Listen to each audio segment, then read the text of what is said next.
কিভাবে বাংলাদেশের ভার্সিটি গুলাকে জামায়াত শিবির দখল করেছেন নির্বাচনের মাধ্যমে আপনারা ইতিমধ্যে দেখেছেন। এটা সুনাম করতে হয়, এটা তাদের রাজনৈতিক প্রজ্ঞা, যেটা ধারে কাছে ছাত্রদল এখনো যেতে পারে না, ভবিষ্যতে যেতে পারবে বলে মনে হয় না। আগে নির্বাচনগুলোতে, সংসদ নির্বাচনগুলোতে বিএনপির কাছে ধর্ণা দিত জামায়াত শিবির 10টা কিংবা 5টা সিটের জন্য। এখন উল্টা বিএনপি জামায়াত শিবিরের কাছে ধর্ণা দিবে 10টা 20টা সিটের জন্য। দেখবেন আগামী নির্বাচনেও সংসদ দখল করবে জামায়াত শিবির। বিএনপি কি আজ করতে পারে না? গণ অভ্যুত্থানের পর থেকে রাজনীতি কোন দিকে ঘোরাবে? বিএনপির এত বড় স্ট্যান্ডিং কমিটি, এত বড় বুদ্ধিজীবী, শিক্ষিত উকিল, ব্যারিস্টার স্ট্যান্ডিং কমিটিতে আছে, তারা কি আজ করতে পারে না ভবিষ্যতে রাজনীতি কোন দিকে গড়াতে পারেন?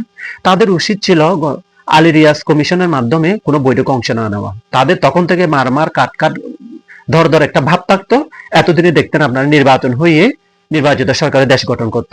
তখন থেকে বিএনপি মিটা মিটা অবস্থানে মিটা অবস্থানের আশ্রয় গ্রহণ করেছেন, মিটা পজিশন নিয়ে। সেই মিটা পজিশনেই বিএনপির জন্য এখন কাল হয়ে দাঁড়িয়েছে।